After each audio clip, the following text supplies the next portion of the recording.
의심스러운 발자국. 안녕하세요 여러분, 푸아 프렌즈 한승재 소장입니다. 오늘 우리 의심스러운 발자국의 토크 세 번째 토크 진행하겠습니다. 먼저 각자 소개 부탁드리겠습니다. 네, 저는 소설 쓰는 최영건입니다. 반갑습니다. 반갑습니다. 반갑습니다. 네, 저는 시를 쓰고 건축 기자로 일하고 있는 박세미입니다. 네, 반갑습니다. 박세미 기자님께서는 지금 사회자로 이 자리에 참석해 주셨습니다. 네, 안녕하세요. 저는 오픈하우스 서울을 기획하고 있는 임진영이라고 합니다. 반갑습니다. 오늘 패널로서 자리해 주셨고요. 자, 모니터에 계신 분. 보다건축의 송멜로디입니다. 아, 네. 멜로디님은 지금 코로나로 인해서 이렇게 한국에 올 수 없는 상황으로 화면으로 참석하게 됐습니다. 자, 자기소개해 주시죠. 저는 한양규입니다. 네, 저는 윤한진입니다. 네. 네, 저는 한승재 소장입니다. 네, 여러분들, 다 썼다. 오늘 우리가 이제 세운상가에 이제 설치된 조형 파빌리온과 그리고 또 이번 의심스러운 발자국 비엔날레 현장 프로젝트를 위해 글을 써주신 최영건 작가님과 그리고 패널 임진영 편집장님을 모시고 이야기를 나눠볼 건데요. 한양규 소장님, 네. 질문 있으신가요? 네, 질문 있습니다. 네. 저희 이야기가 그 의심스러운 발자국이잖아요. 평소 때 그런 거 생각해 보신 게 혹시 있으신가요, 편집장님? 사실 제 질문들을 받고 제가 내가 도시를 상대로 콘텐츠를 만드는 사람인데 이 사적인 영역에서 내 도시가 아니었구나를 깨달았어요. 근데 되게 중요한 이게 오늘 다 여쭤보고 이야기 잘 될 것 같아요. 네, 그래서 나한테 의심스러운 발자국이라보다 사실은 여성들한테는 공포스러운 발자국이 더 많아요. 맞습니다. 네. 와. 그래서 사실은 저희에게 뭐 어떤 거를 호기심을 느끼고 이걸 막 어느 골목을 탐색하거나 막 의심하려는 순간보다는 이 도시가 나에게 안전한가를 더 고려하게 되기 때문에 그런 것까지 밝게 경험하지 못한 것 같아요. 그래서 그런 질문에는 일단은 이 도시가 우리에게 그러니까 안전한가 과연 그런 생각을 하게 됐어요. 저희가 이렇게 의심스러운 발자국이라는 주제가 나오기 전에 저희가 약간 공포시티라는 주제로 이 얘기를 처음에 프로가 갔었어요. 네. 그러니까 이제 어떤 도시의 이면을 탐색해보고자 하는 거에는 이제 공포를 떼놓고 얘기할 수 양교 없기 질문 때문에. 잘했다. 멜로디님은 들리시나요? 멜로디님 이해 몇 퍼센트 이해하고 있어요? 그게 너무 재밌다고 생각이 든 게 그 멜로디님 작업에 대해서 설명할 기회가 없겠죠 아마. 그래서 대신 설명을 드리자면은 한국의 매듭을 만드신 감사합니다. 한국의 매듭을 만드시는 장인분을 멜로디가 컨택을 했어요. 그래서 전선 CD관이라고 하죠. 산업재료인데 이걸로 매듭을 만들어 달라 부탁을 했는데 그분이 동네에 이를 다 뿌렸어요. 매듭을 만드는 법을 다 동네 분들하고 전수해서 동네 사람들이 조금씩 만든 거예요.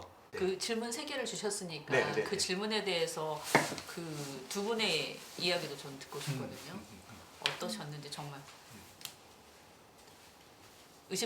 도시의 의심스러운 발자국에 대한 호기심을 가진 적 있으신지. 제가 먼저 할까요? 저는 사실 아까 처음 토크 때 얘기하기는 했는데 요즘에 관심을 가지는 게 맨홀이에요. 그래서 그 눈에 보이지 않는 지하의 도시를 이루고 있는 하나의 시스템? 그 세계가 되게 흥미롭더라고요. 그래서 이게 결국에는 도시 지하를 이렇게 점령하면서 결국엔 수직으로는 건물로도 다 흘러갈 거고 그게 인간의 삶을 되게 서포트하는 거잖아요. 그래서 그거에 대한 생각을 좀 해봤어요. 네. 작가님은 어떠세요? 사실 방금 전에 되게 의미심장한 주제가 나왔잖아요. 그래서 그거 관련해서 마침 제가 오늘 아침에도 그 얘기를 하다 와가지고 머릿속에 완전 그 생각만 떠올라서 원래 이 질문을 생각하려던 다른 답은 다 묻히고 지금 좀 그것만 생각이 나거든요. 근데 사실 의심스러운 발자국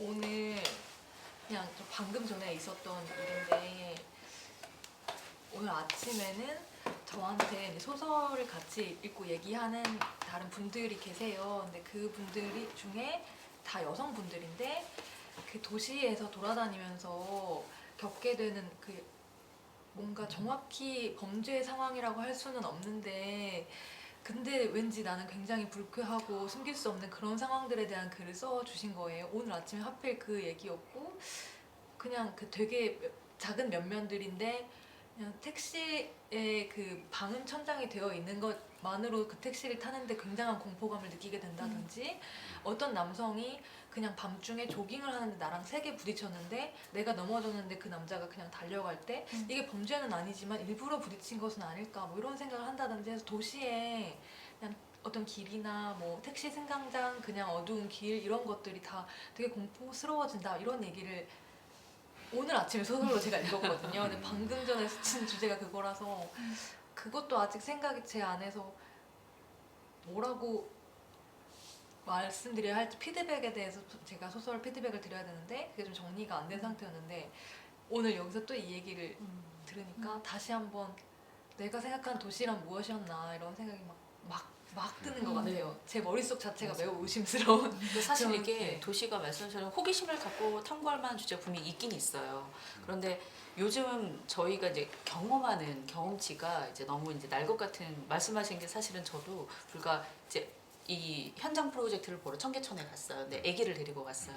이 도시에서 내가 사회적 그러니까 약자구나라는 걸 너무 느낀 게 이제 관람을 끝내고 택시 예약을 해서 택시 예약을 잡으려고 기다리고 있었거든요. 근데 바로 조금 앞쪽에서 이제 쇼핑몰 촬영을 하고 계시나 봐요. 그래서 카메라 든 남자분과 이제 모델이 저쪽 건너편에 있었는데 택시가 이제 유턴해서 이렇게 왔는데 그분 바로 뒤에 섰어요. 그러니까 촬영에 영향을 준 것도 아닌데 갑자기 저희를 보더니 욕을 하고 성질 내고 가신 거예요. 그 순간 저희가 말씀하신 거죠. 이게 범죄도 아니고 굉장히 뭘로 액션을 취하기 애매한데 우리는 그 상황에서 폭력적인 상황에 노출됐는데 그거에 해결할 수 없는 내가 여기 이 도시에서 내가 주체가 아니구나, 안전하지 않구나, 아니면 보호되지 못하는구나를 일상에서 이렇게 경험하는 게 쌓이게 되면 이제 그런 것들은 참 어려운 부분인 것 같아요. 네. 멜로디 얘기도 좀 들어봐야 돼. 네가 멜로디님한테 용기 내서 질문해. 남자는 다 도려내자면. 그 정도 지분은 멜로디한테 질문. 의견만 안 내면 돼요. 멜로디 평소에 의심스러운 발자국 이런 거 있잖아요. 의도되지 않은 것들 뭐 그런 거에 혹시 흥미가 생기거나 그런 거 있나요? 어때요? 영원 작가님이 얘기한 거에 대해서 좀 생각해보게 저는 오히려 발자국이 있는 순간 공포스럽지가 않아요. 왜냐면은 우리가 그건 사람이 보이는 거잖아요. 그러니까 도시 환경에 사람이 보이는 순간 그리고 그 의심스럽다는 것 자체가 이렇게 질문하는 거죠. 추상적인 이야기가 아니고 무엇이 일어났지? 그리고 how did it happen? 어떻게 일어났지?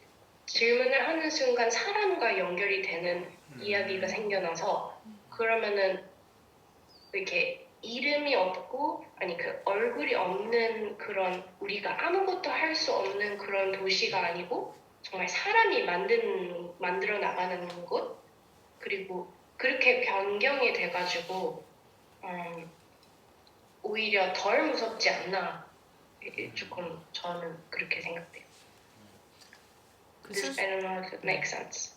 순수한 그 도시 인프라에 관한 관심 아까 맨홀 얘기를 하셨는데 저는 최근에 그 이제 인터뷰한 곳이 전봇대집이어가지고 그분들이 말씀하신 전봇대의 존재가 이제 저는 흥미로운 존재도 될 수 있을 것 같아요. 왜냐하면 이제 좋은 동네는 이제 다 지중화 작업을 끝냈기 때문에 전봇대가 존재하지 않거든요. 근데 이제 좀 낡은 동네에만 존재하는 전봇대가 근데 거기에서 허와 실이 있더라고요. 실제 작동하는 선과 음. 이미 없어진 선, 그러니까 쓰지 않는 선들이 다 엉켜 있는 상태. 그래서 그런 선들이 막 어디를 연결하고 어떤 선은 가짜고 막 그런 거미줄처럼 엮여 있는 것도 저는 흥미롭게. 그 매놀 얘기도 나오고 이제 전기 얘기도 나오니까 저 그런 생각이- 화색이 돈다. 화색이 돈다. 이제 그림 연결이 그- 된다. 제 와이프는 전혀 다른 일을 하고 있어요. 근데 그 뭔가 이렇게 어떤 산업의 특수성 때문에 이제 어떤 전기와 이제 그 가스에 대해서 이제 공부를 하고 있거든요, 제 와이프가. 근데 갑자기 딱 하나 얘기를 해주는데 너무 이렇게 딱 가슴에 박혔던 게 가스는 이제 선형의 인프라. 그러니까 이제 어떻게 보면 도시로 이제 이렇게 보내는 그 작업 자체가 이제 굉장히 이제 선형의 인프라라는 건데 전기는 똑같이 에너지이긴 하지만 전혀 다른 게 그리드 인프라라고 하더라고요. 그러니까 그 어떻게 이제 엮어 나가느냐가 이제 훨씬 더 중요한 인프라. 근데 이제 그게 저는 되게 깜짝 놀랐는데 왜냐하면 너무 건축적이잖아요. 그러면서도 동시에 우리가 너무 익숙한 에너지임에도 불구하고 그 체계를 한 번 더 정의해 보려고 했던 시도를 한 적이 없다. 건축을 하고 있음에도 불구하고. 근데 어떻게 투자 전문가가 그런 얘기를 하니까 저는 되게 재밌었는데 말씀하시는 거 들어보니까 또 공감이 되네요. 네. 어느 부분이 공감이 됐죠?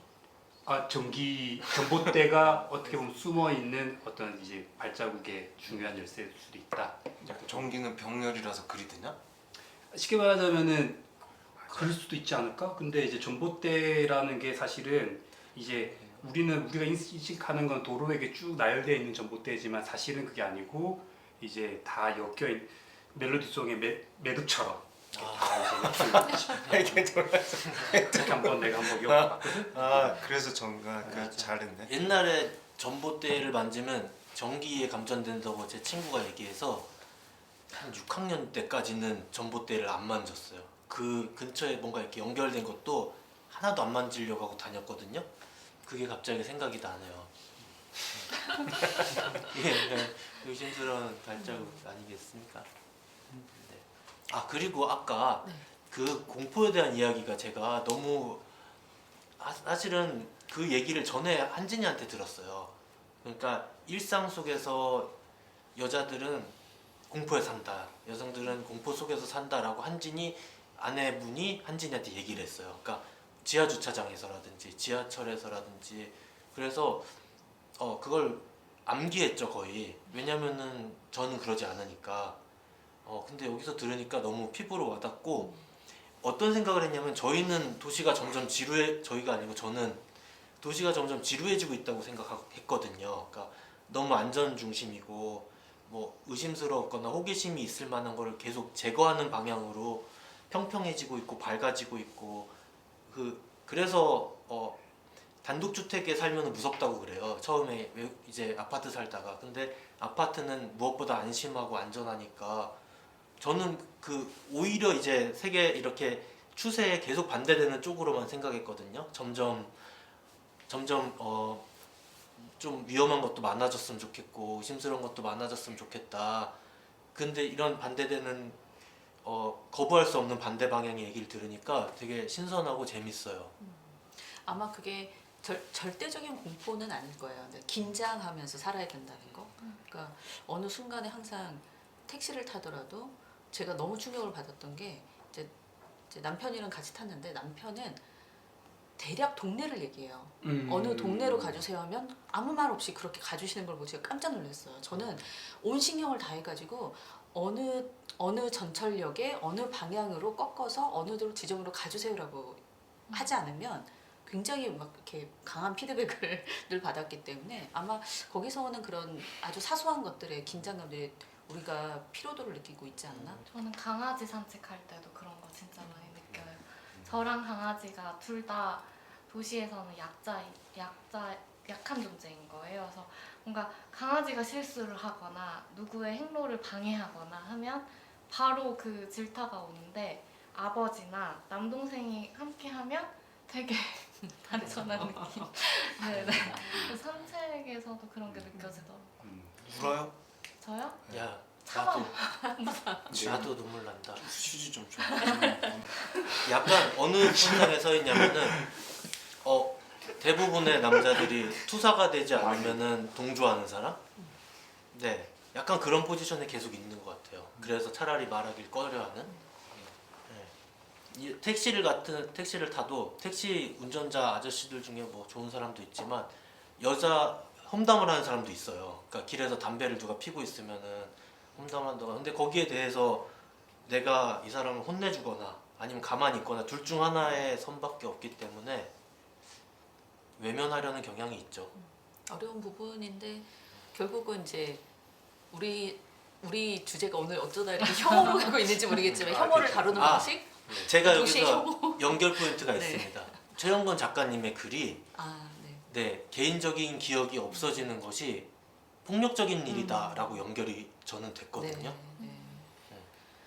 중요한 부분이죠. 근데 저도 그렇게 느꼈어요. 뭔가 빼앗기고 있다는 게 그래서 계속 느껴졌어요. 내 것이 아닌데 빼앗기고 있는 거. 근데 이게 지금 얘기하는 거랑 좀 연결되어지는 지점이 약간 있어 보이거든요. 평소에 무슨 생각하시나요? 질문 잘하잖아요. 근데 저도 그런 생각을 종종 하게 되는 것 같아요. 잘 다니던 길이 없어졌다라든지 좋아하는 그 곳이 공사를 한다라든지 결국에는 근데 또 건축이랑 이게 완전히 상반된 거예요. 얘는 항상 뭔가를 빼앗고 바꿔야 생겨나는 것 같은데 글은 보면 또 빼앗기고 나는 직업이 약간 이러고 그래서 사실 평소 때 어떤 생각 하시는지가 좀 궁금했어요. 이거랑 조금 그러니까 얘기가 잘못하면 막 공포, 질타, 혐오 이렇게는 안 갔으면 좋겠거든요. 같이 가봅시다. 뭐 어때? 지금 나온 얘기 나는 제가 잘 엮어야 할 것 같아요. 다 지금 작가님 책임이다라고 지금 하고 있거든요. 약간 다 엮자면은 오늘 제 하루로 엮으면 될 것 같아요. 오늘 일어나서 그런 아까 나왔던 그런 좀 이렇게 그 도시를 살아가는데 무서운 점들도 많이 있는 그런 여성 입장에서의 소설을 읽고 그러고는 오후에 나와봤더니 제가 좋아하던 가게가 사라졌더라고요. 그랬는데 거기서 길을 잃은 거예요. 지금 여기 도착하기 전에. 그래서 길을 잃었는데 하필 그게 약간 좀 으슥한 길이었어요. 그랬는데 거기에 약간 좀 무섭은 느낌을 저에게 약간 주신 굉장히 험악한 인상을 쓰신 마스크 없으신 이 시국에 마스크 없으신 남성분들이 이렇게 계속 저를 이렇게 좀 보면서 가시더라고요. 제가 길을 잃은 것 같으니까 물론 저 사람 길을 잃었나 보다 하고 보시는 걸 수도 있지만 저는 가려던 가게도 사라졌는데 길을 잃었는데 누군가 나를 마스크를 없이 무섭게 인상을 쓰고 쳐다보는 것 같은 경험을 오늘 다 했기 때문에 저의 하루 안에서 사실 모든 것들이 다 잃어가고 무섭고 그런데 또 오늘 하늘은 가을 하늘이 참 맑고 높은 듯 하였으나 우산이 없는데 비가 올 듯도 한 네, 이런 되게 모든 것이 의심스럽고 좋은 듯 무서운 듯 아쉬운 듯 슬픈 듯 네, 그런 되게 복합적인 이렇게 제 하루로 잘 엮어보았습니다. 그 주신 첫 번째 질문도 그렇고 그 기획 의도에서 저는 굉장히 인상 깊었던 게 사적인 도시였거든요. 그러니까 사적인 도시의 경험이 있는가라고 했을 때 저는 여기 계시는 서울에서 나고 자란 분들이 계신가요? 네. 그러니까 저는 이 서울이 워낙 큰 도시다 보니까 이 스케일이 그 도시의 관점에서는 안 잡히는 거예요. 동네로 들어가려고 보니까 내 동네가 없더라고요. 그래서 20대 그러니까 서울에 존재하는 사람은 여기서 나고 자란 사람이 보는 도시와 저처럼 이제 20대 다 커서 20대 사람들의 보는 도시가 좀 다르지 않을까? 그래서 그 사적인 경험도 다르지 않을까? 그래서 각자의 경험이 좀 듣고 싶었어요. 멜로디님은 어디서 태어났어요? LA요. 그래서 한국에서 이렇게 생활하신 지는 얼마나 되셨어요? 오래됐는데요. 국제학교를 다녔어가지고 그만의 또 버블이 있었던 것 같아요. 한국이랑 좀 다른 느낌이었어요.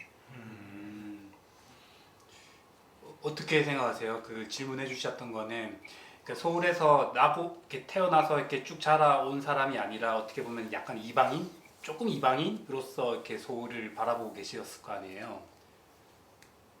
근데 혹시 근데 이방인이라는 느낌보다도 오히려 건축가가 그냥 이방인인 것 같아요. 왜냐면은 사람들은 요즘 그 전철 타는 거 보면 핸드폰을 많이 보고 있잖아요.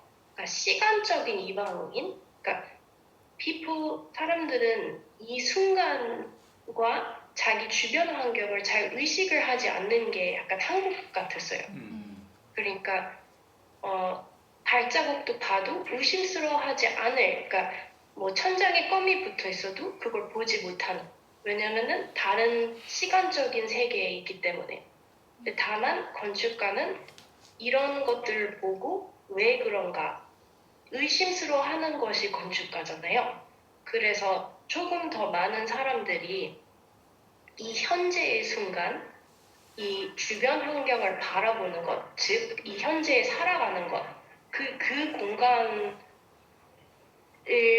살아갈 수 있도록 응원해 줘야 되는 것 같아요. 근데 그것이 곧 건축가의 또 역할인 것 같아요. 한국말도 잘하네. 준비하셨어요? 아 너무 감명 깊네. 되게 마음으로 와닿는 말씀이었던 것 같아요. 작가님의 사적인 경험은 어떤 게 있으세요?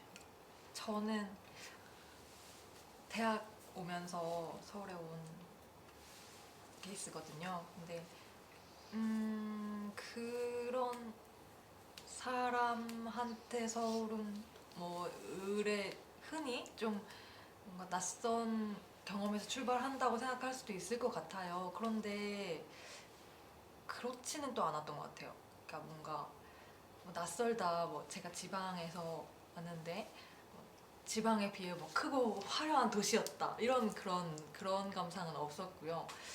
오히려 뭔가 생각했던 것보다 굉장히 밋밋한 느낌이 오히려 더 강했던 것 같아요. 제가 이제 홍대, 신촌 이쪽에서 대학 생활을 했는데 그러면은 좀 뭔가 더 이렇게 재밌는 경험이 많은 동네다 이런 인상이 약간 있는 것 같더라고요. 근데 오히려 좀 서울은 어디는 무슨 느낌인 동네고 어디는 어떤 느낌인 동네다 이런 식으로 좀 뭔가 다 표상이 되어 있다고 해야 되나? 그게 굉장히 강하다는 느낌이 들었고 근데 어딜 가든 사실 그렇게 누구랑 있느냐가 재밌지 실이 가지고 재밌어지는 건 아니다 이런 느낌이 많이 들었던 네네. 것 같아요.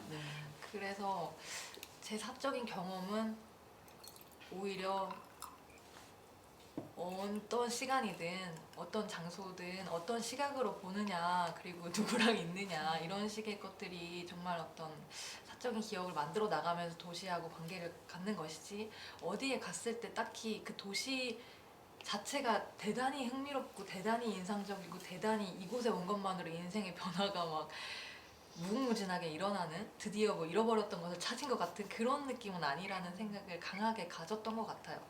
그리고 그 뒤로 시간이 더 흐르면서는 오늘 이렇게 뭔가 좋아하던 가게가 사라졌던 것처럼 사라지는 게 참 많더라고요.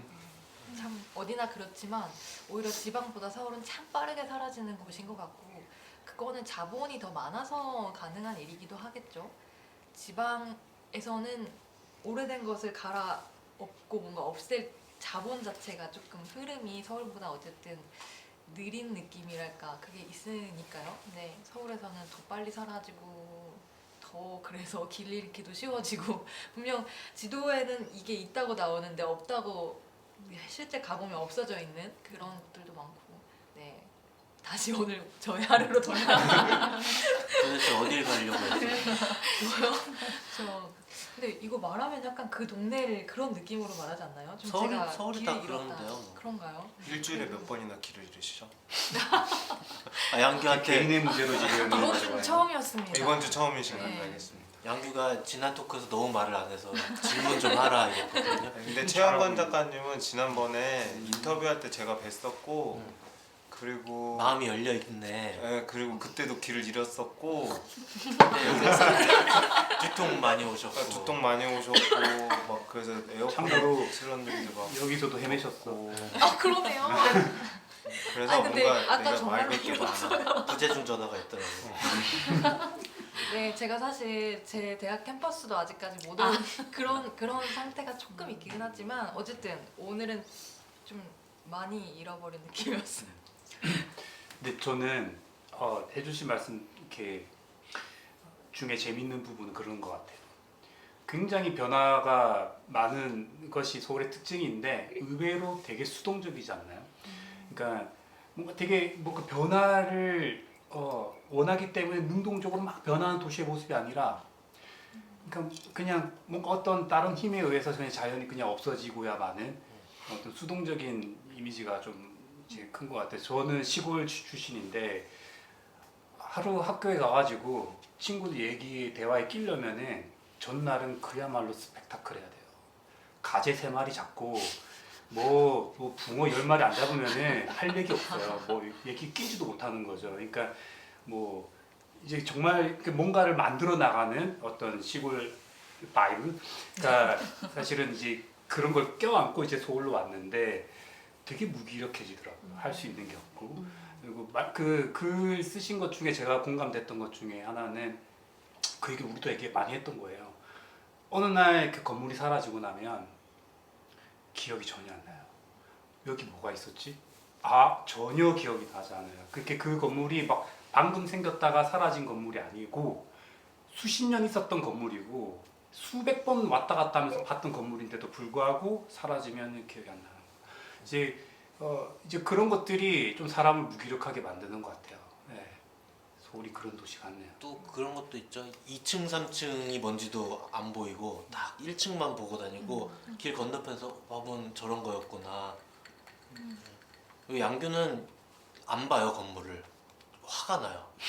어떤 자기가 마음속에 이렇게 애정이 있는 게 있는데 멜로디 왜 웃어요? 지금 좋잖아. 좋은 저기 메시지가 왔나? 리스본 좋잖아.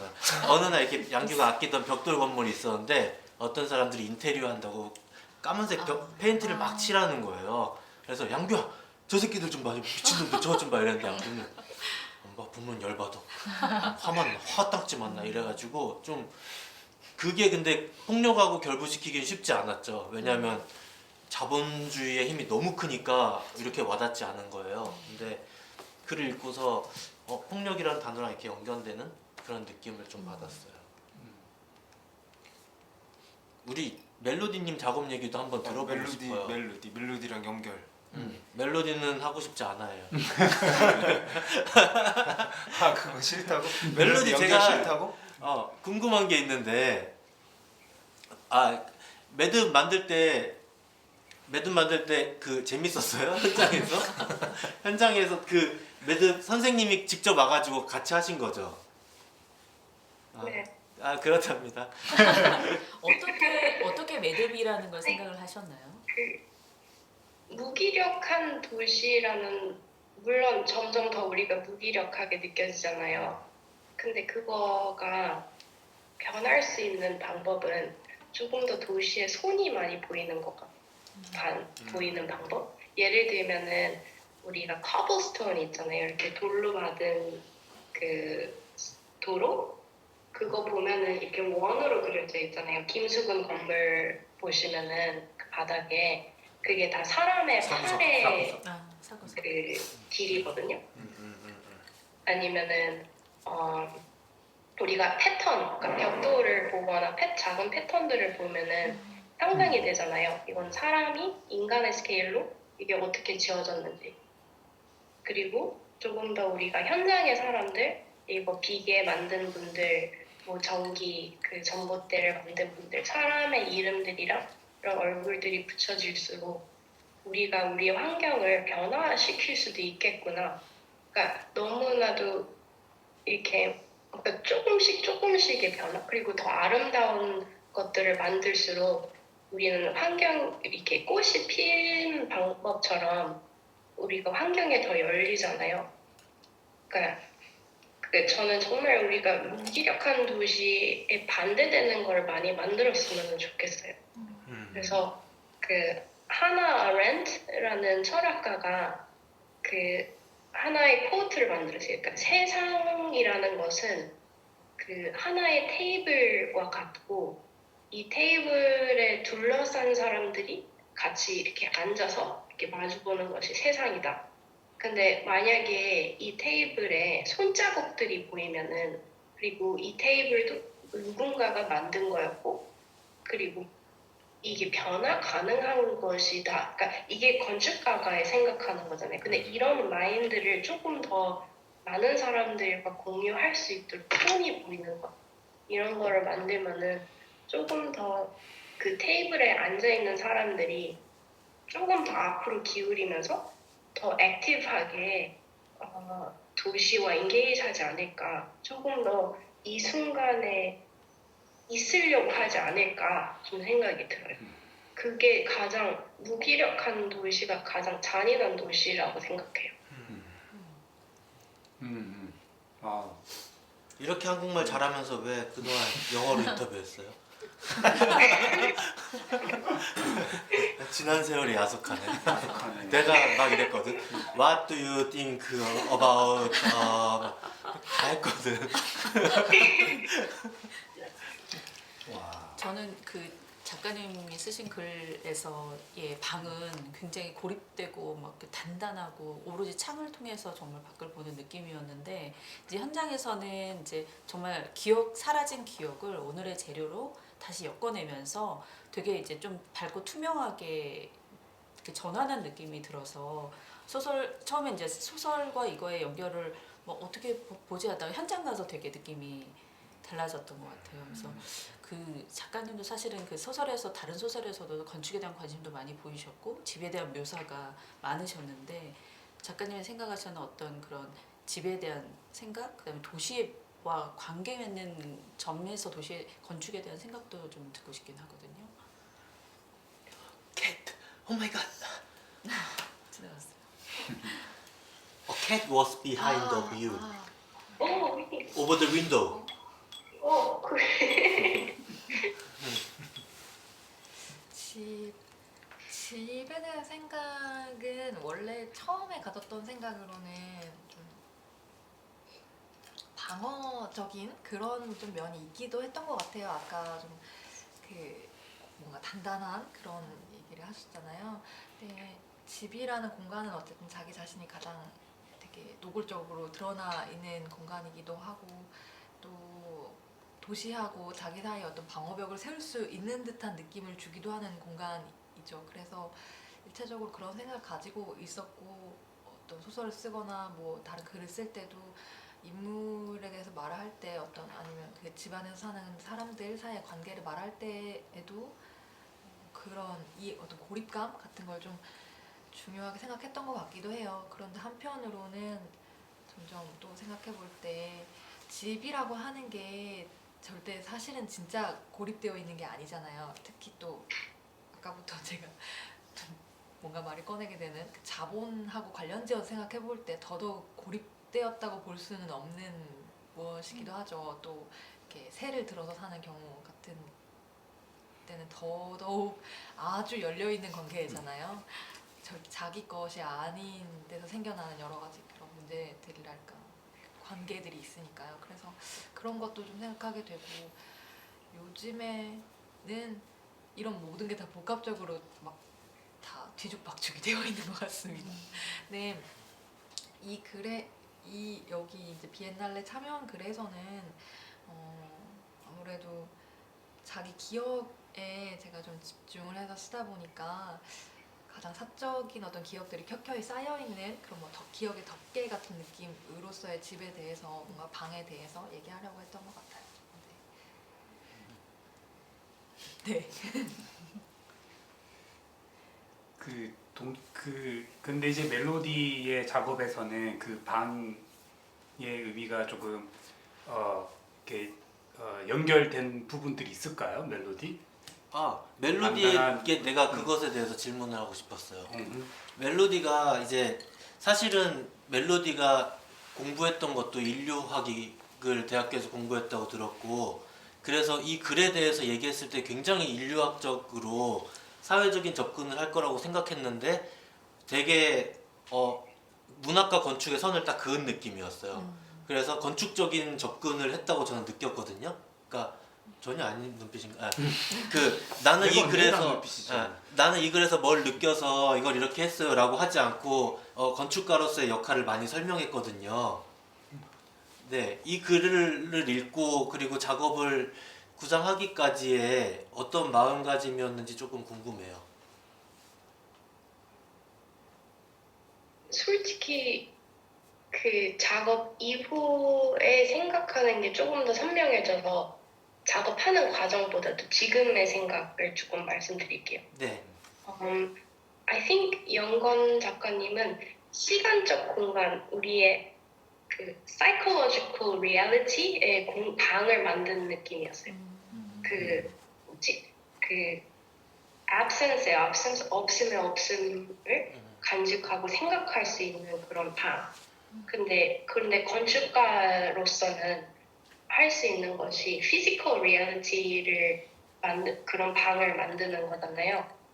그리고 만약에 그 영건 작가님은 없어진 것에 머무를 수 있는 그런 공간이면 저는 현재로 사람을 불러들이는 역할을 할 수밖에 없어요. 그리고 근데 그 둘은 비슷한 것이 둘 다 영원함에 대한 우리는 그 영건 작가님은 없어졌음에도 우리가 그 뭐라 그러지?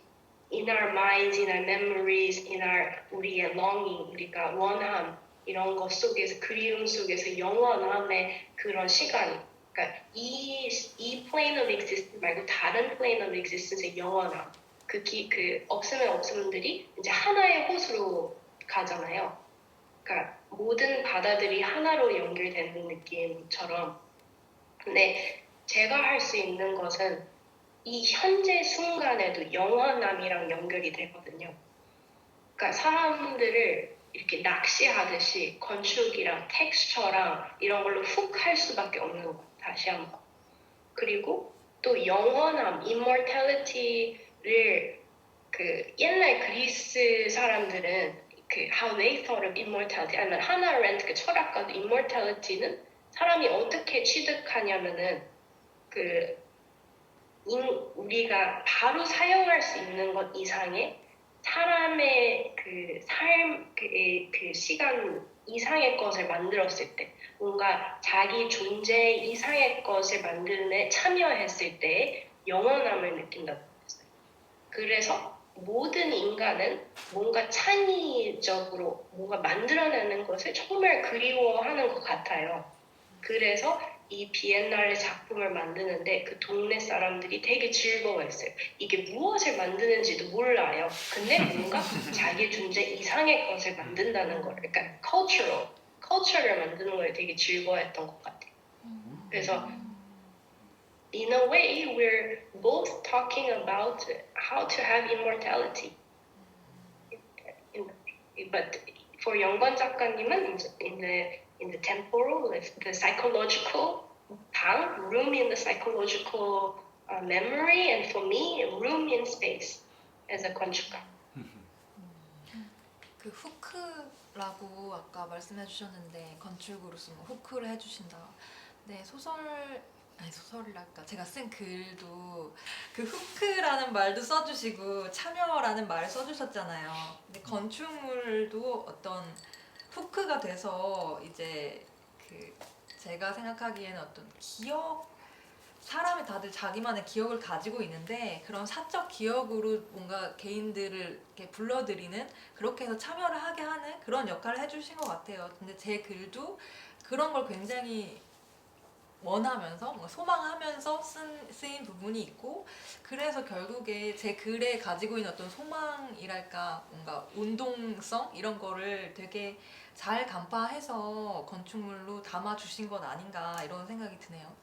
결국에 사적 기억으로의 뭔가 귀환? 잠깐이나마 뭔가 그걸 떠올리게 하고 거기에 다시 기억이라는 개념 자체에 참여하게 되는 느낌, 뭔가 그걸 상기하게 되는 느낌.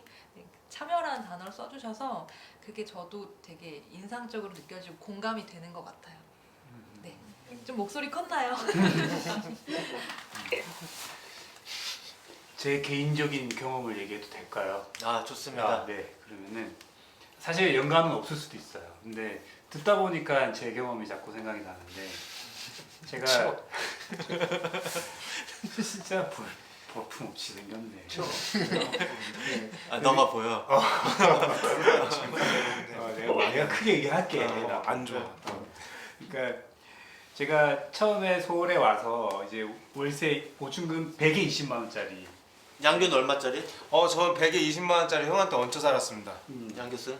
양국이겠네. 100에 20만 원짜리 이제 반지하 방에 이제 처음 이사를 했는데 그 구조가 조금 특이하긴 했어요. 그러니까 제 현관문은 이렇게 왼쪽 벽면에 있어요. 제 현관문이 있고 한쪽 벽면이 이제 베란다죠. 쉽게 말하면 1층인데 반지하인데 약간 베란다처럼 그런 공간이 있었어요. 근데 그게 좋았단 말이죠. 이렇게 한쪽 면 전체가 작지만 통창이 있고 그 앞에 베란다가 있는 기분이 너무 좋아서 그 집을 제가 계약을 했는데 다음 날 그 베란다로 사람이 지나가더라고요.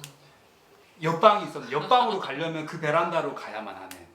그러니까 이제 저한테는 그 이제 이 공간이 저한테 얼마나 사적인 영역이어야 됩니까? 20대 초반에 아주 넘어갈게요. 네, 어쨌든 네. 잘했다. 근데 공교롭게도 옆집은 어떤 여성분이 사시던 였고 그 매일 2차례 이제 갔었다가 나갔다가 하는 거를 제가 그 큰 창문으로 이제 침대에 누워서 출근하시고 퇴근하시는 거를 이제 봐야만 하는 거죠. 근데 그 아마 반대의 입장이었다면은 그건 정말 기겁할 일이었을 것 같아요. 제가 여자고 그분이 남자였다면은. 근데 다행은 아니에요. 저도 힘들었어요. 네. 근데 이제 그 이후로 제가 했던 작업들이 있어요. 그러니까 그 창에 뭔가를 자꾸 만들기를 시작한 거예요. 그러니까 단순히 이렇게 반투명색 뭔가 시트지를 붙이기는 싫었던 거예요. 왜냐면 그건 저한테도 소중한 창이었기 때문에. 제가 생각해 보니까 멜로디송과 비슷한 작업을 했던 것 같아요. 뭔가 패턴을 엮어서 만들어서 이제 나만의 커튼을 만들기 시작하고 이제 그런 작업들을 했는데 이게 뭐 잡고 있었어. 이제 그게 뭐라고 해야 될까, 두 분이 이제 방에 대한 얘기를 하시는데 어떤 건축가로서 해야 되는 어떤 책임감으로 해야 되는 어떤 방에 대한 것, 그리고 어떻게 보면은 되게 일반인의 입장인 거잖아요. 어떤 게 방을 다루는 방식이 저는 왠지 2번 다 경험한 것 같아서 얘기 한번 해보았습니다. 네. 좋은 경험 나눠주셔서 감사합니다. 네, 별 말씀을요. 네. 저는 그 사적인 기억에 대한 게 계속 어쨌건 좀 얘기를 많이 하고 싶은 부분이에요. 그러니까 그 아까 말씀드린 것처럼 뭐 이렇게 방은 완전히 나에게 사적인 경험일 수 있는데 도시의 영역이라고 보면은 결국은 아까 말씀하신 가게가 자꾸 없어진다고 하셨잖아요. 저도 아까 그러니까 도시에서 자주 가는 장소 혹은 머무르는 장소를 얘기했을 때 가게는 떠오르는데 서울의 장소는 안 떠오르더라고요. 그만큼 제가 그런 장소를 찾아 나서지 않는 성향이기도 하지만 그만큼 서울에 있는 인프라나 뭔가 공원이나 좋은 환경들이 친절하지 않은 거예요. 그 스케일이 도시 자체 스케일도 너무 크지만 내가 걸어서 갈 수 있는 반경 내에 좋은 환경이 있는가라는 측면에서 되게 다른 얘기가 되더라고요. 그래서 나의 사적인 도시가 있나? 라는 생각을 저는 제일 많이 했던 것 같아요. 저는 그 생각, 우리가 우리는 이런 얘기를 많이 하니까요. 한진이가 그런 얘기를 했어요. 목적지는 있는데 가는 길이 없다고. 네. 근데 그거를 소중하게 여기기 위해서 강아지를 키우면 도움이 돼요. 네. 쌤님 공감하죠? 네, 맞아요. 네, 강아지들이 다니는 길은 다 소중하고 이렇게 갔다 여기 오줌 싸는 거 이런 것들이 생기는데 진짜로 사람은 너무나 도시가 너무 친절해서인 것 같기도 하고 예, 어떻게 가는 길이 그렇게 낭만적이지 않을 수가 있는지. 그 연희동에 저희 집이 있고요. 이쪽에 보면 옛날에 부자들이 이렇게 살던 길이 있어요. 돌이 다 자연석으로 돼 있거든요. 담장이요. 그래서 이 길이 한 30-40m가 쫙 있어요. 옛날에는 여기 앞에 검은색 승용차가 아침에 다 대기를 했어요. 이렇게. 그게 되게 내가 돈 많은 사람인가 이런 느낌이 드는 것 같기도 하고 그게 너무 멋있었거든요. 근데 이 담이 끝에서부터 원룸 되고 이러는 거예요. 그게 너무 무서운 거예요. 그러니까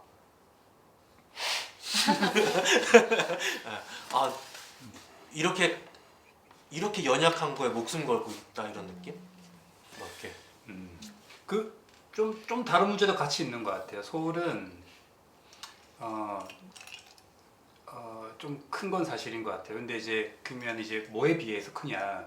뭐 뉴욕보다 크다, 뭐 도쿄보다 크다, 뭐 이런 문제는 아닌 것 같아요. 그냥 우리가 가지고 있는 어떤 문화라고 해야 될까요? 의 크기에 비해서 도시가 너무 큰 것 같아요. 그래서 그런 중요한 말하고는 잠깐 쉬어. 사람들이 느낄 수 있게. 저도 아이가 생기면서부터는 어떤 이 서울을 예전보다는 훨씬 더 많이 누리고 있는 건 사실인 것 같아요. 근데 항상 어려운 거는 목적지를 선택하는 거예요. 그러니까 우선은 왜냐면은 서울이라는 곳은 어떤 동네와 도시와 내 집에서부터 골목길, 동네, 어떤 도심까지 모든 연결고리가 끊겨져 있는 느낌? 그래서 목적지를 선택을 해야만 하고 그때부터 이미 스트레스예요. 그리고 목적지까지 정말 그냥 뿅 하고 가야 돼요. 차 타고 그냥 뿅 하고 간 다음에 그 주변에 그냥 산책만 하게 되는 거죠. 근데 이게 우리가 서울을 사랑할 수 없는 이유 중에 하나인 것 같아요. 걸어 다닐 수는 있는데 앉아서 쉴 곳이 없어. 그렇죠. 네. 벤치도 없고 어디 걸터 앉을 곳이 없어요. 공개공지도 불만인데 그렇죠. 건물을 딱 좋은 곳에 짓고 남는 땅이잖아요. 아무도 없잖아요. 여기에 앉아서 담배도 못 피게 하잖아요. 심지어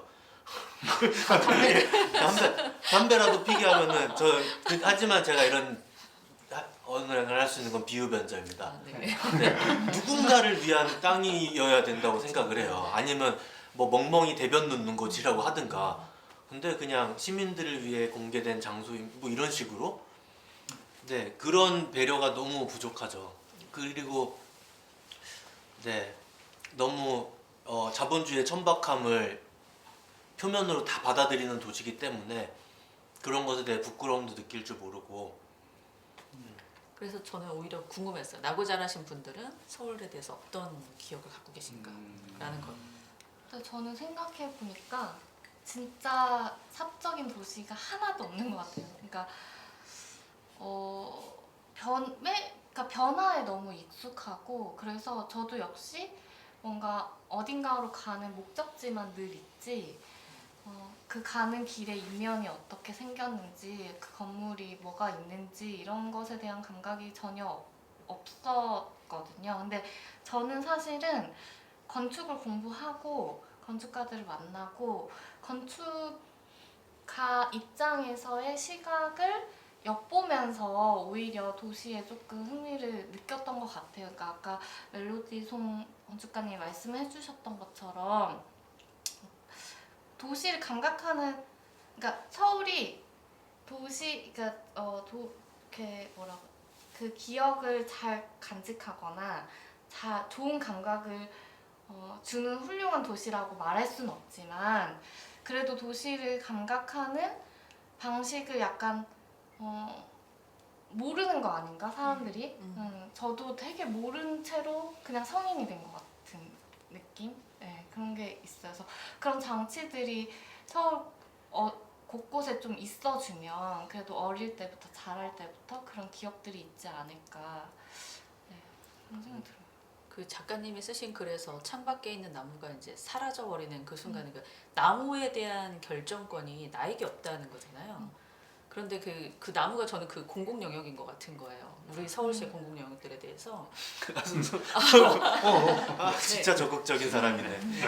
이거 제가 알아봤는데요. 한 9명 이상? 그러니까 몇 명 이상 그 시에다가 요청을 하면, 환경부에다 요청을 하면은 나무를 심을 수 있는 금액을 줘요.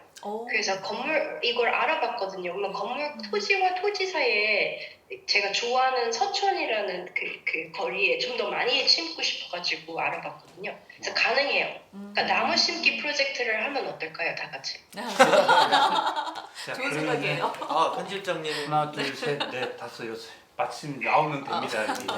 네. 그래서 공공 영역에 대해서 결정권을 사실은 말씀하신 것처럼 시민들이 참여할 수 있는 제도가 분명히 어딘가는 있을 수도 있고 오히려 외국엔 더 많이 잘 돼 있고 그런데도 불구하고 저희는 예전에 성북동의 가로수 다 아무런 동의 없이 다 잘라내줘가지고 난리가 난 적이 있었잖아요. 그런 것처럼 뭔가 우리가 폭력적인 상황들이 사실은 우리가 개입하지 못하는 것 때문에 일어나는 건 아닌가. 그런 것들에 대해서도 같이 고민을 생각해보면 너무 좋을 것 같아요. 근데 공공 영역에서라면 오히려 논의라도 그래도 해볼 수 있을 텐데 우리가 보는 풍경이 사실 공공 영역이라고 할 수 없는 것들로 더 많이 이루어져 있잖아요. 그리고 다 소유권이 다들 있잖아요. 네. 정말 뭔가 제가 보는 것이나 제가 겪고 있는 것 중에 사실 제 것인 것보다 남의 것들이 더 많은 그런 세상을 살고 있다 보니까 뭔가 제가 글로 쓴 그 나무만 해도 약간 자전적인 기억인데 다른 이의 땅에 심어진 다른 이의 나무거든요. 근데 저에게는 너무 생생하게 제가 볼 수 있는 나무고 뭔가 제 기억에 아주 중요한 어떤 자리를 차지하고 있었던 그런 나무인 거죠. 근데 어쨌든 제 것은 아니고 제가 무언가를 논의해보거나 그게 나무가 본래 누구의 것인지 이야기해볼 수도 없는 그런 상황이었던 것 같아요. 그리고 그런 상황들이 참 많죠. 그래서 그런 부분은 결국에 그 저희가 겪고 있는 것이 어떻게 보면 저희의 되게 삶 같은 건데 그럼 제 삶의 대부분의 것들은 사실 남의 것들로 이루어져 있기도 한 것 같은 그런 감각이 되게 서울의 감각인 것 같아요.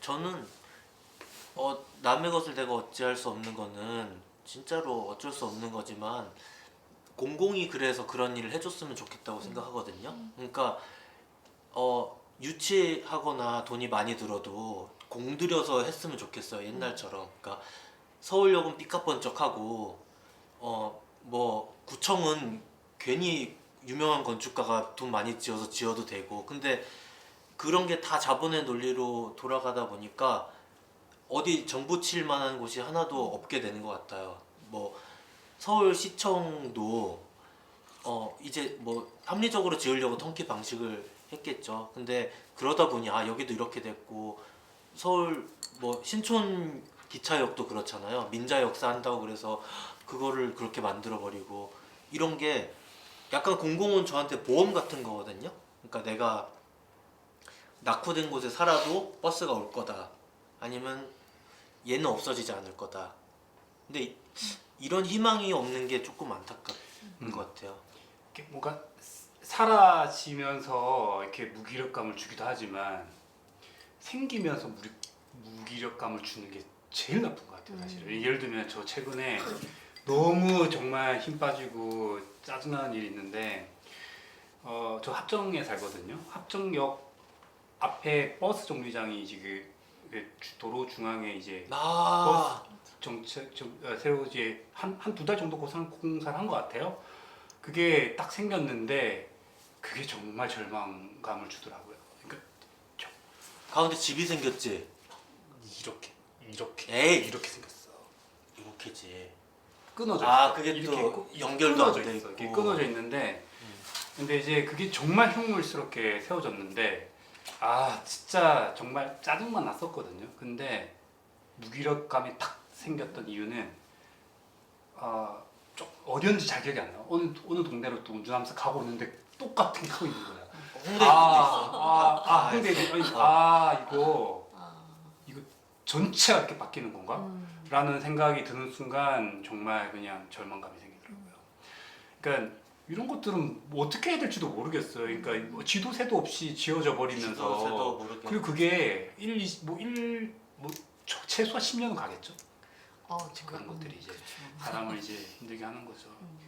근데 그런 것도 어떤 사람들은 그게 되게 좋다고 말을 하잖아요. 그럴 수 있지. 그런 순간들이 절망을 넘어서 뭔가 의심스러워. 제가 이 부분을 연결하고 싶은 게 있었는데 그런 거네. 그게 이렇게 생긴 거 보고 편해졌다라고 생각을 했어요. 그러니까 저는 괜히 남의 입장을 많이 생각해 보려고도 하거든요. 그러니까 구리다. 근데 겨울에 따뜻하겠구나 이런 동시. 근데 그게 그런 아이러니인 거예요. 자꾸 이렇게 사람들의 편의가 좋아지는 것이 최우선일까? 뭐 저는 단순히 디자인이 별로다가 아니고 일단은 이제 그 공간 자체가 실내화되면서 따뜻해진 거는 좋아요. 근데 도로 너머가 보이지를 않아요. 그러니까 이제 상부에 기계실이 들어가면서 그러니까 이제 풍경을 가로막았다라는 거. 그게 일단은 제일 크고 이제 예를 들면 이럴 수 있잖아요. 그러니까 항상 저는 이거 내가 했으면 어떻게 했을까 생각을 좀 해보거든요. 그냥 반듯한 유리여도 되지 않을까. 그리고 굳이 한두 달간이나 땅을 다 헤집으면서 공사하는 거라면은 기계실 하부에 묻을 수 있지 않았을까? 뭐 이제 이런 정도의 생각들. 근데 그런 정도의 얘기들은 그러면은 그러니까 뭔가 버스 정류장이 생긴다라고 했다면 뭔가 이렇게 절차가 있었겠죠? 뭐 형상 공모가 있었을까요? 있었다면은 내가 왜 참여 안 한 게 되지 않을까? 갑자기 간다. 간다. 몰랐네. 근데 이런 일이 어쨌든 너무 허다해가지고 진짜. 네. 이제 그런 문제가 이제 취향을 넘어서는 어떤 좀 결정적인 문제들이 눈에 보이기 때문에 무기력해지는 것 같아요. 네. 풍경의 공공성에 꼭 대해서 미관협회 이런 거 없나요? 있어요. 그 미관 그 심의 같은 게 분명히 있을 거거든요. 그리고 심의를 받았을 거라고 생각하는데 그게 아마 심의 자체가 어떻게 되는 걸까요? 이게 그건 되게 프라이빗하게 몇 명만 골라줘서 하는 거잖아요. 그런 거 말고 더 많은 사람들이 참여할 수 있는. 이게 건축가들로 구성된 자문단체가 아닐 수도 있어요. 그러니까 공공 디자인 스트리트 퍼니처나 아니면 공공 디자인, 환경 디자인 쪽으로 접근을 하면 또 이야기가 달라지죠. 네. Aside from this, 그냥 이거 어글리해요 하고 이렇게 몇 명이 모아져가지고 푸하하 프렌즈가 주도하면 어떨까요? 저희가 페이스북에 올릴게요. 같이 하신다면 뭐 이러면서 협회가 만들어진 거야. 제가 나중에 사진 따로 보내드릴게요. 얼마나 못생겼는지. 네. 제가 아기랑 같이 그곳을 갔거든요. 근데 우리 아기가 가장 큰 칭찬이 뭐냐면 여기서 살고 싶다예요. 그게 장소 안과 밖을 가리지 않거든요. 그래서 거기서도 그 파빌리온에서 예, 그 파빌리온에서 그 노란색이 반짝반짝하고 그러니까 약간 그림자도 예쁘게 비치고 그러니까 아기가 여기 너무 좋다고 여기서 살고 싶다고 그 표현을 했었어요. 그 장소 자체가 느낌이 되게 좋아서. 네. 그 되게 재밌는 표현이네요. 그러니까 몇 살이에요? 지금 한국 나이로는 6살인데 어허. DDP에 가서도 여기 너무 좋다 살고 싶다. 그래서 지금 집에 불만이 좀 있어요. 그래서 여기는 침대도 없고 아무것도 없는데 어떻게 살지? 그랬더니 여기다 침대 놓고 여기다 그러네. 이렇게 하면 되지라는 맞아 와우. 해결책을. 저는 멜로디님 작업을 보고 기억이 약간 왜곡돼가지고 글을 읽을 때 최영건 작가님의 베어진 나무가 은행나무라고 계속 기억을 한 거예요. 은행나무로 써있지도 않은데.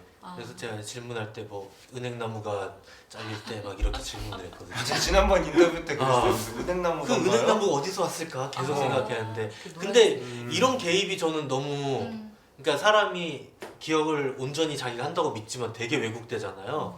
그런 부분이 되게 좋았어요. 본인은 의도하지 않았겠지만 노란색이 된 이유는 주변 상인들의 요청이었나요?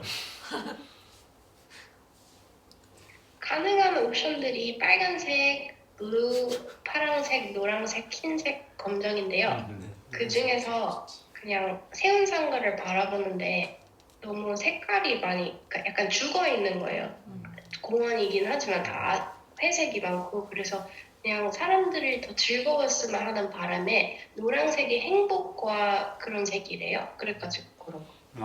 되게 재밌네요. 저기 앞전에 서재원 소장님 그 AOA의 서재원 소장님도 노란색을 쓰셨는데 공교롭게도 위치가 비슷한데 서재영 소장님은 노란색을 쓰신 이유가 안전을 대변하는 색깔이기 때문에. 네, 근데 행복과 안전 행복과 안전은 같은 같은 거라는. 거지. 어. 의심스러운 발자국은 불에.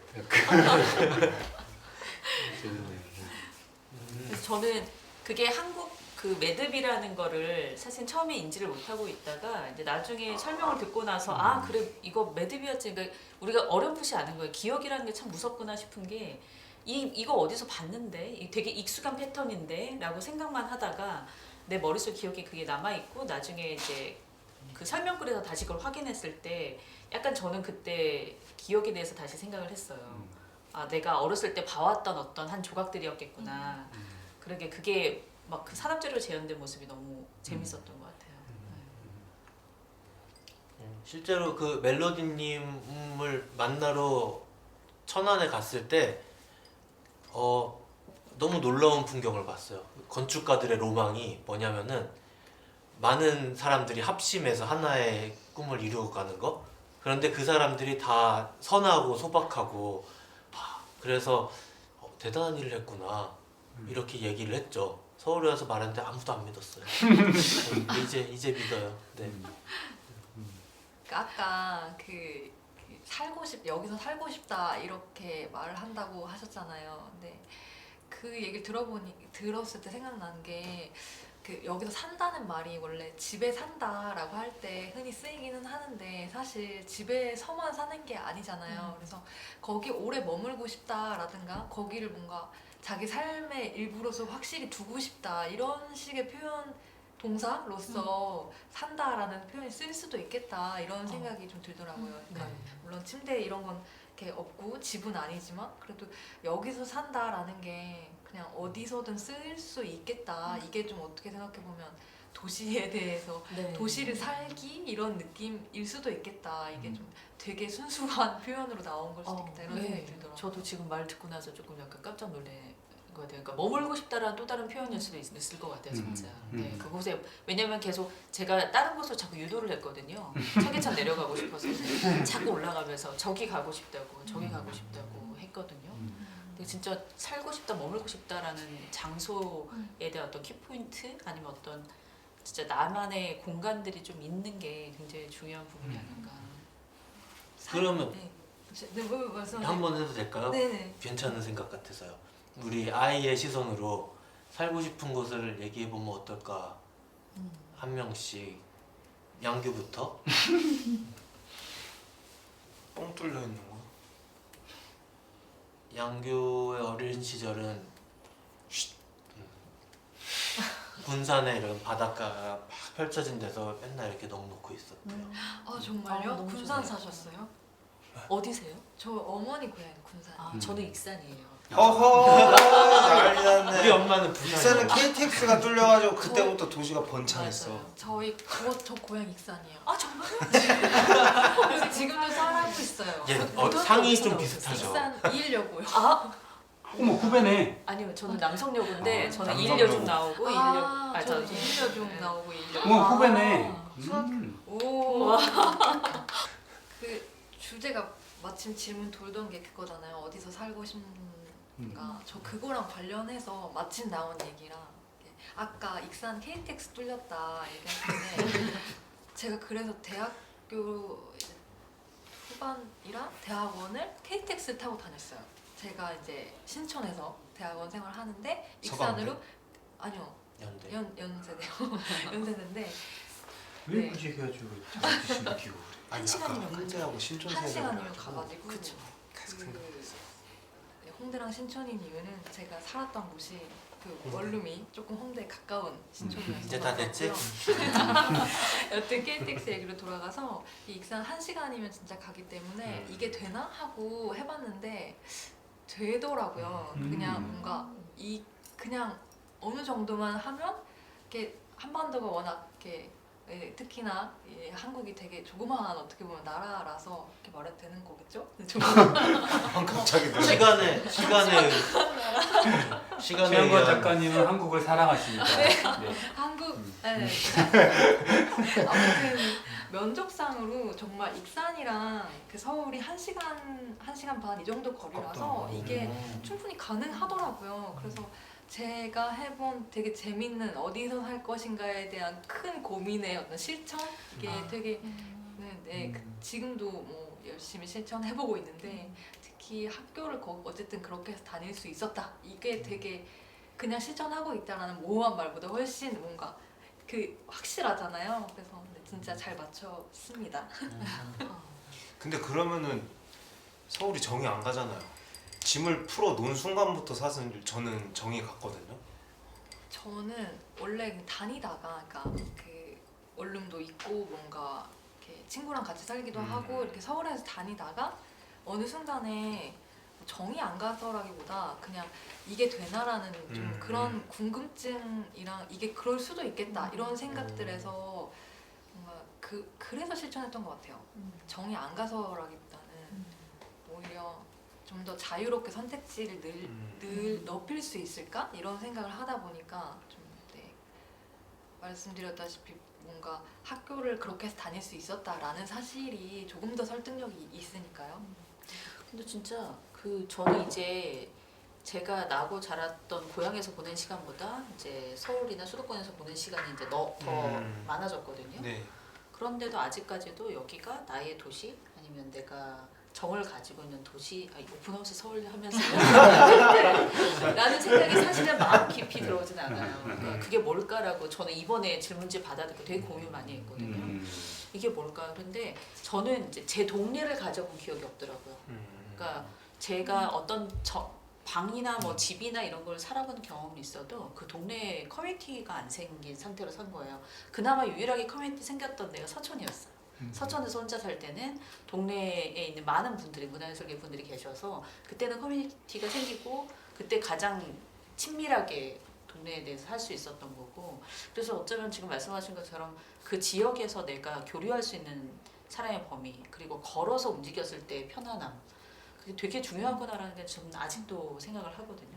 근데 지금 살고 있는 것도 도로 건너기도 너무 힘들고 정말 어수선한 도로를 막 이렇게 피해서 다녀야 되는 그 도시 상황이 막 어디를 걸어가거나 머물거나 하게 하지는 않아서 그런 게 참 아쉽죠. 저는 어릴 때부터 서울 살았는데요. 어릴 때 추석이나 설날에 친구들이 다 시골 가잖아요. 그때 나는 고향이 서울이다라는 생각을 해본 적이 없어요. 그러니까 나는 고향이 없다. 네, 가지 그래서 네 그게 뭐 어릴 뭐야? 때는 어머니 전라도 분이시잖아. 내 고향은 야 엄마 전라도인데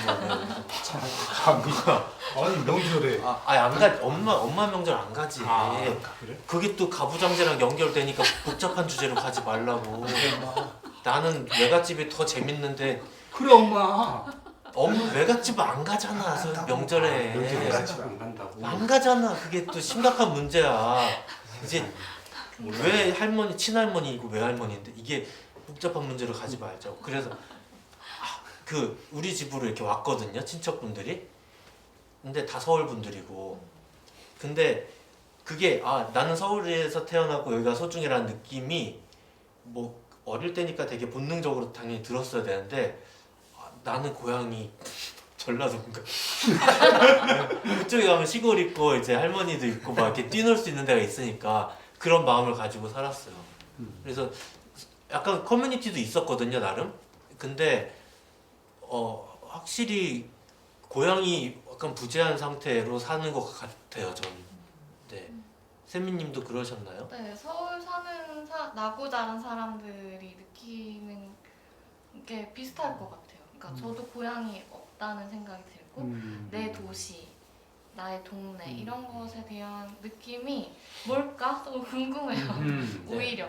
네. 그래서 명절 때마다 진짜 내려가는 친구들 지금도 이제 친구들이 뭐 내려가고 하면은 거기 가는 느낌은 뭘까? 그런 생각. 근데 그들에게는 확실히 언젠가 내가 어딘가 돌아가야 한다면 그 말을 하고 싶었어요. 거기라고 얘기를 하더라고요. 우리 푸아 한 3년쯤 됐을 때 양구가 자기 일 그만두고 고향 내려간다고 난리 쳤었거든요.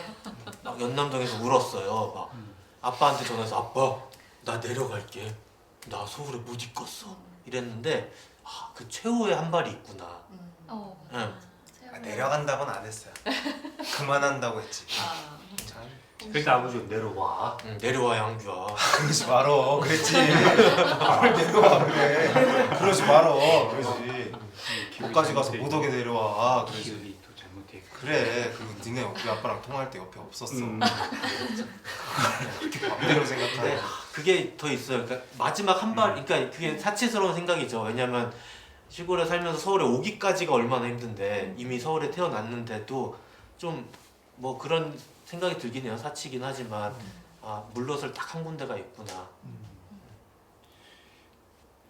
그러면은 질문인데 그 혹시 어렸을 때 살았던 집에 대한 그러니까 다들 혹시 아파트 사셨나요?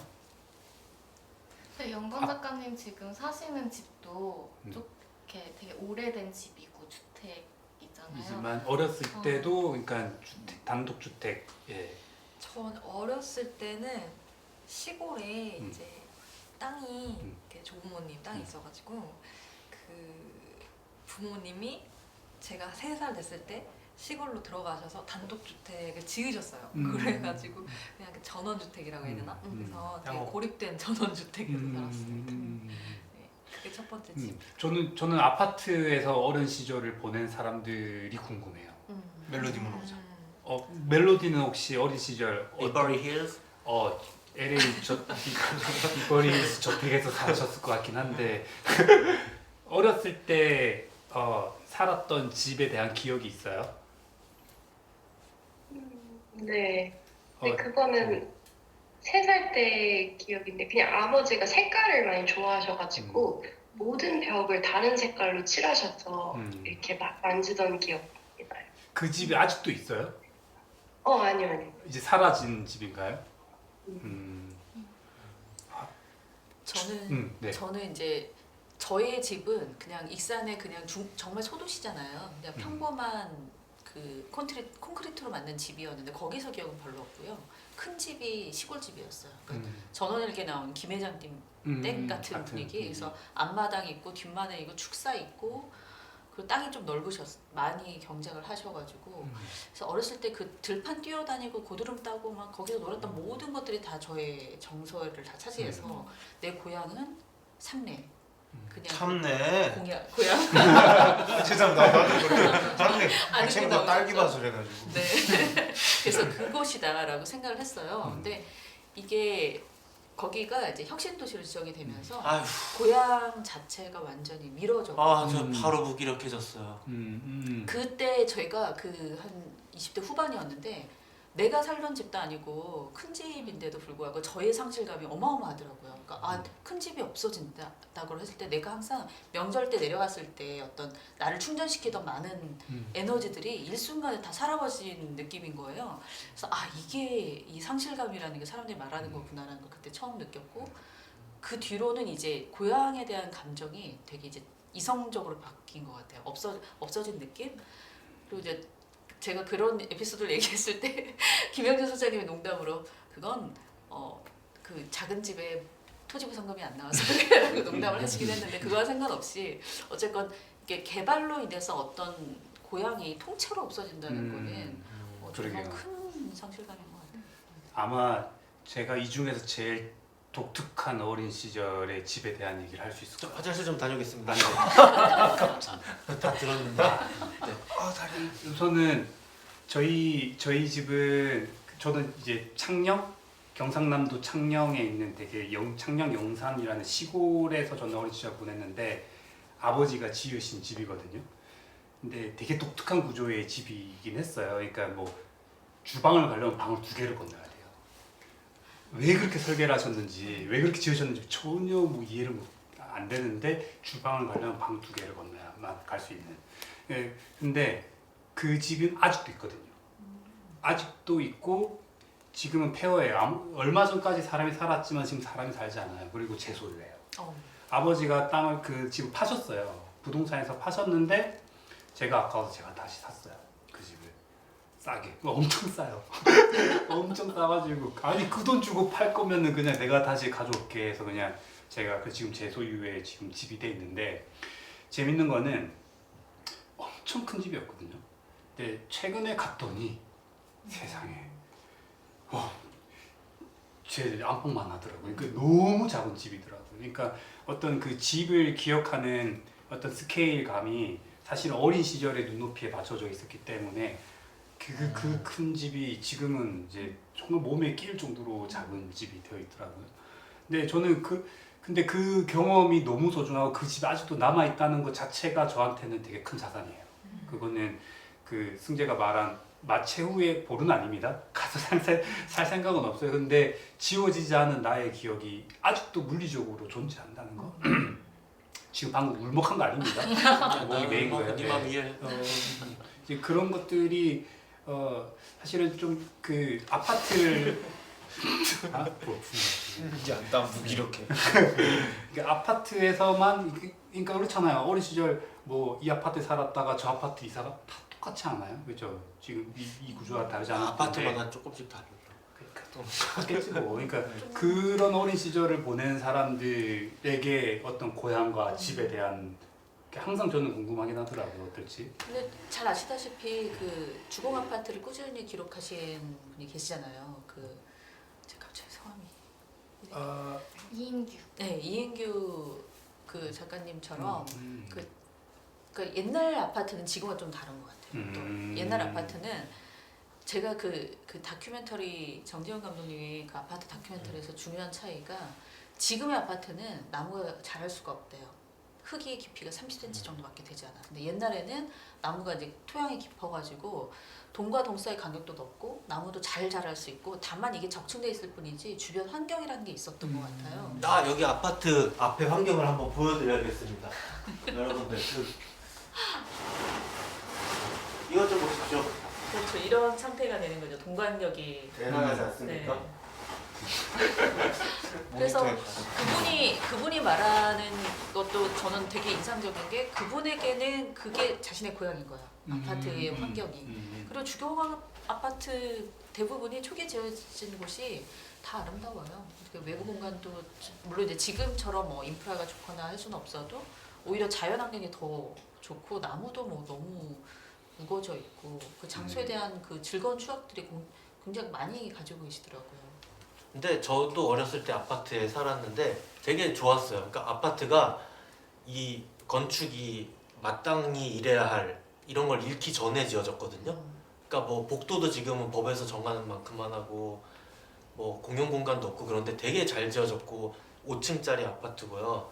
그리고 뒤에는 이렇게 막 뭐 나무를 따먹을 막 나무도 있고 막 돌아다닐 게 많이 있었어요. 나무를 먹었다고? 나무에 열리는 이게 빨간 게 있어. 그러니까 그런 걸 먹고 되게 좋았다고 생각하는데 제가 그때 느꼈던 감정은 여기는 그래도 내 고향은 아니다 확실히 있었어요. 그럼에도 예, 그게 그러니까 저는 건축을 하는 사람이기 때문에 그때 아파트가 퀄리티가 좋았다고 생각을 확실히 하거든요. 그리고 그때 스케일감이 지금 되게 큰 영향을 미쳐요. 그러니까 이 정도면 넓지, 이 정도면 좁지 그게 잘 계획됐기 때문에 그렇게 생각을 하고 심지어 그곳에 커뮤니티도 많이 있었거든요. 근데 어떠한 감각이 있냐면은 외갓집 같은 곳이 좋아요. 그게 뭐냐면은 제가 조금 요즘 걱정하는 게 저는 제가 어렸을 때 괜찮은 스케일의 아파트에 살아서 이런 스케일감이 있는데 요즘 이런 아파트에 사는 사람들은 이런 아파트에서 자란 애들은 저렇게 블라인드를 열었을 때 이렇게 머리통을 대고 있는 이런 게 익숙하겠네? 그럼 이걸 추억이라고 나중에 부르겠네? 이러는 거예요. 그러니까 제가 생각하는 그 주공 아파트를 우리가 아름답게 생각하는 거는 아파트라는 문화를 무조건 거부하던 그 기성이 있거든요. 그거에 대해서 이제 아파트가 우리 거다라고 포용하는 그런 어휘인 거지 그게 되게 이상적인 고향은 아니었다고 저는 생각을 해요. 물론 아파트가 실제에 비해 너무 우리가 뭐 성냥갑이다 뭐다 하면서 미워했죠. 실제로는 좋은 곳인데 근데 그것의 반작용으로서 그것을 소중하게 여기는 거지 그것이 정말 시골에 있는 그러한 정겨움 이런 거에 대해 비할 바는 없다고 저는 생각을 했어요.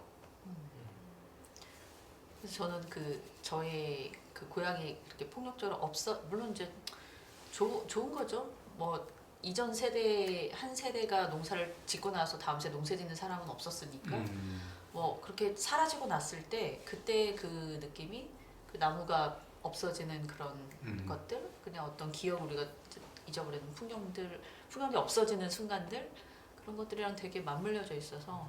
근데 어떻게 보면 진짜 그 고향이라고 말하는 그 뭉뚱그려서 말하는 것들이 어쩌면 우리가 어렸을 때부터 쌓여온 어떤 기억들의 풍경 아닌가라는 생각도 들고.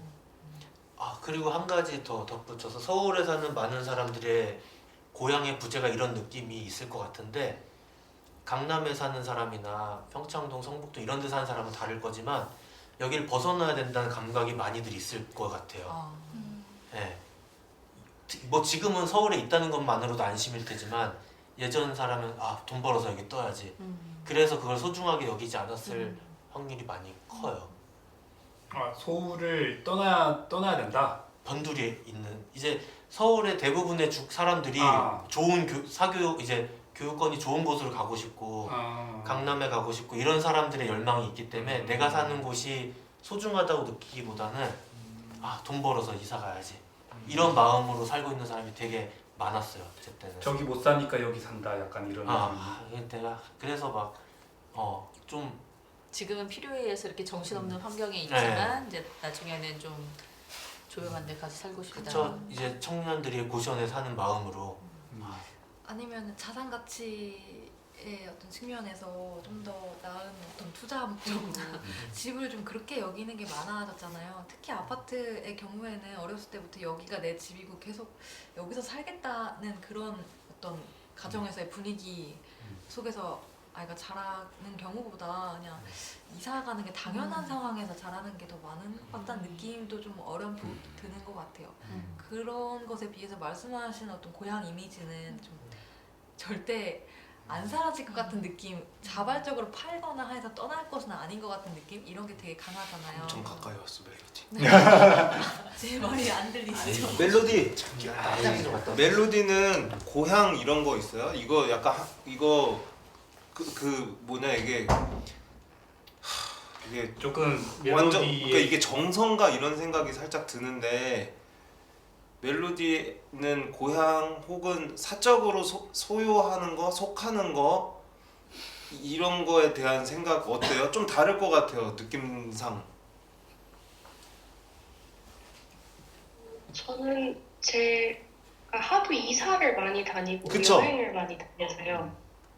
그래서 집이란 개념이 없어요. 원래 집은 그냥 제 고양이가 머무르는 곳이 집이었는데 고양이가 얼마 전에 죽어서 이제는 정말 그냥 없어요. 그거에 대해서는 어때요?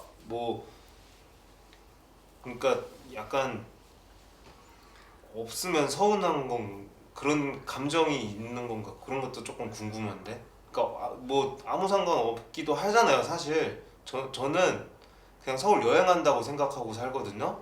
그래서 오히려 이사 가려고 생각해요. 이 동네도 살아보고 싶고 저 동네도 살아보고 싶고, 왔는데 한쪽에 정착하기 너무 아깝고, 그리고 그 동네 도착하면 그 동네에서 그냥 걸어 다닐 수 있는데 쭉 살아보고 싶고, 이래서 한 5년에 한 번씩 이사 다녀야겠다 이런 생각하면서 살거든요. 이제 몇 년 안 남았으니까. 어때요, 멜로디는?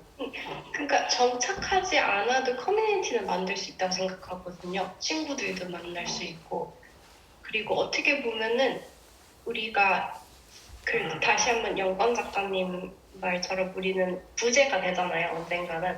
그러니까 우리가 원래 늘 familiar 했던 것들이 다 부재라고 생각하고 되고, 그래서 그냥 코로나가 이런 줌을 이렇게 시간적으로 압축시켰듯이 좀 더 빨리 왔듯이, 그냥 우리가 어차피 겪을 것들을 조금 더 일찍 겪은 느낌이에요.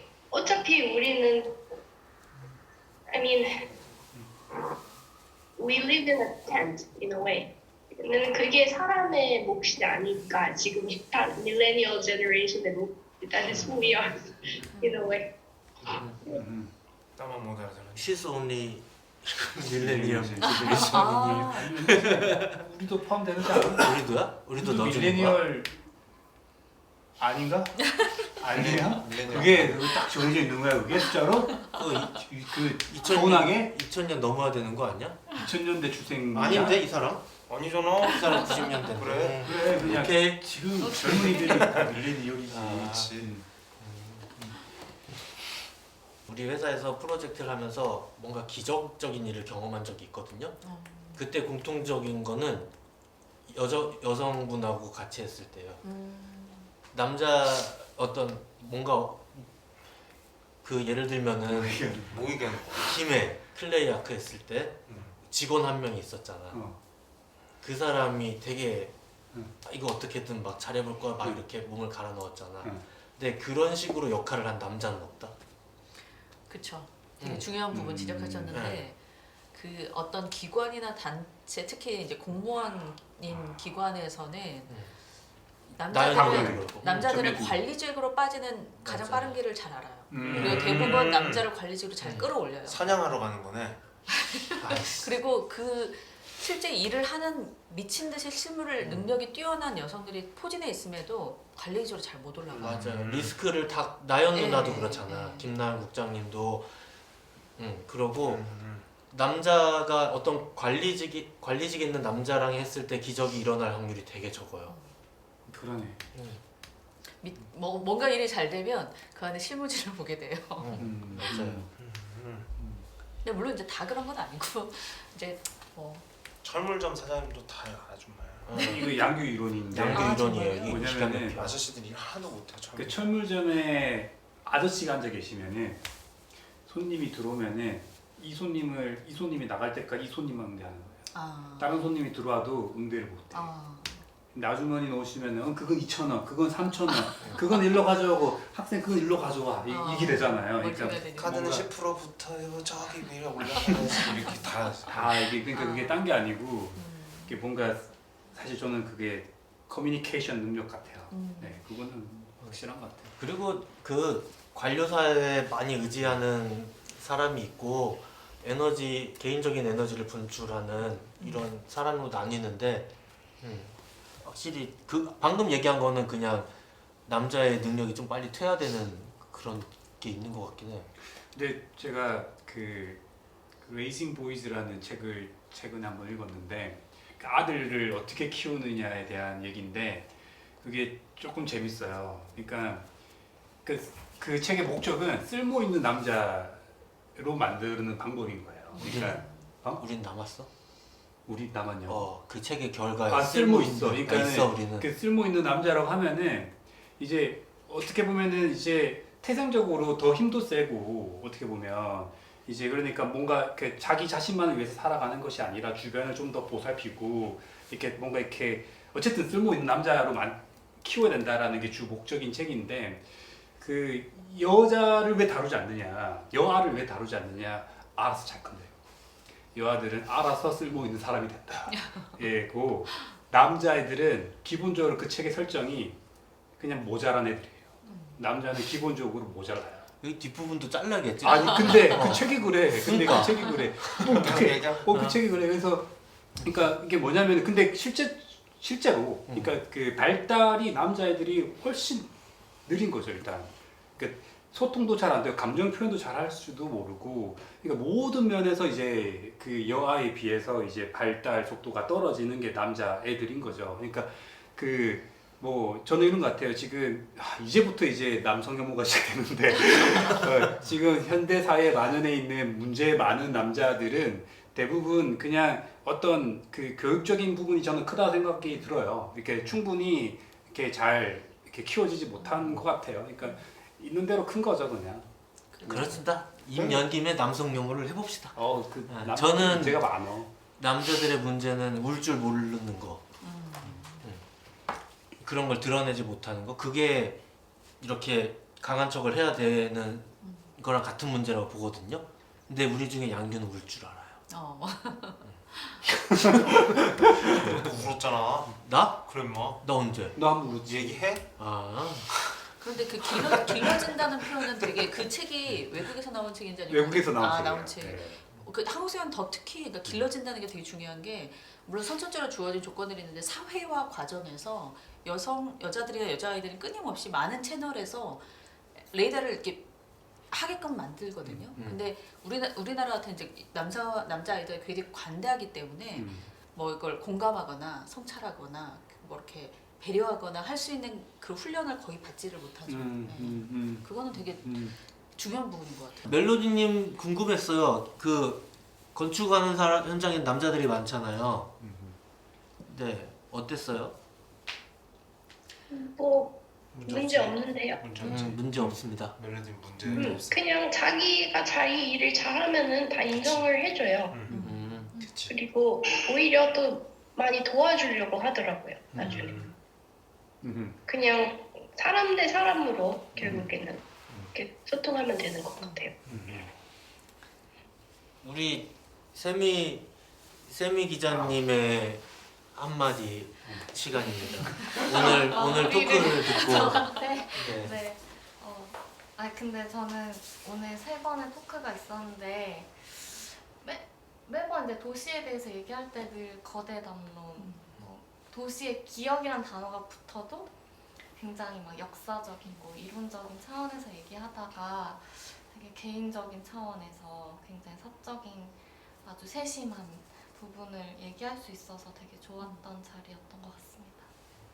앞에는 똑같이 말한 거 아닌가요 혹시? 그냥 네? 앞에는 뭐 앞에는 달랐습니다. 아 달랐나요? 네, 여러모로 즐겁고 어차피 마무리 인사할 때 되면 사람들 동영상 끄니까 박수 세게 치고 끝내요. 네. 네. 하나 둘 셋.